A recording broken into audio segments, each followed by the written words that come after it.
I hate to,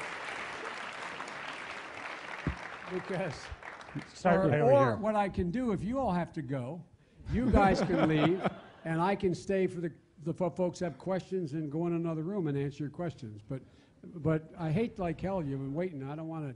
Anyway, go Mr. ahead. Vice President, it's a great honor to have you here. My name is Konstantinos Papaloukas. I come from Famagusta, Cyprus, and I'm also a Vice President of the European Club at the Harvard Kennedy School. And I did raise my hand when you asked the question about European Union. My question. We all know that ISIS exports and illegally sells Iraqi oil via Turkey. And we all know that Turkey supports in many ways Hamas in the Gaza Strip.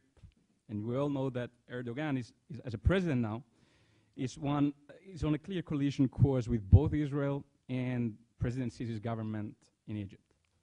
In a period where Israel, Cyprus, Greece, Egypt are entering this non-zero-sum game in the Eastern Mediterranean energy map, Turkey is sending a corvette to harass an Italian ship or its navy in the Aegean to patrol the Greek islands in the Aegean, and not for holidays. And my question is, how do the United States of America evaluate Turkey's destabilizing role in the wider area of the Eastern Mediterranean and the Middle East? And is this a potential problem for the United States in the future years? Thank you. Yes. Look, as you may or may not know, I've been deeply involved, more than anybody left in the Congress, in the Cyprus issue my entire career. As a matter of fact, I'm facetiously referred to by my friends, all kidding aside, as Joe Bidenopoulos. You know where I come from. No, not a joke. I've been passionately engaged in this for ever since the illegal occupation. Maybe the only Philolin.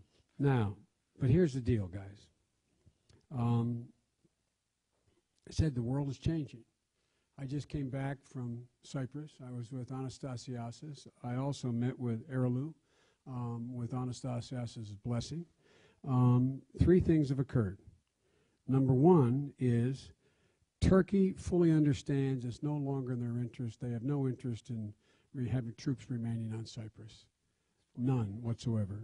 Number one. Number two, Erdogan has made the break with the only constituency to whom occupation mattered, and that was the military.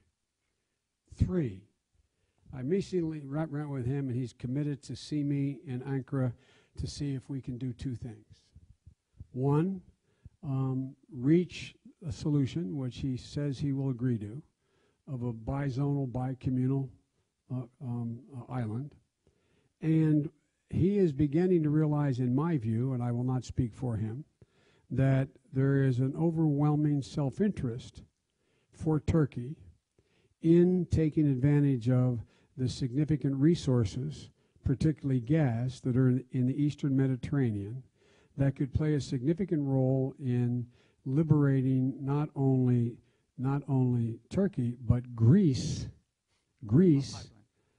a pipeline, Greece, from Russia's use of energy as a weapon. And so what is starting to happen is, and I just met with Astasianas, and I met with the Israelis.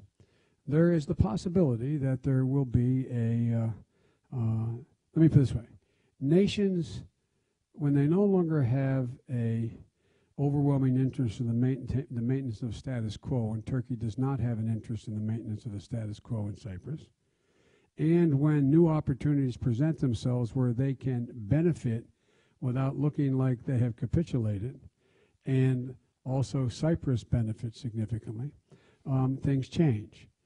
We have a great assistant secretary who is in Ankara now, and having discussions on this very issue.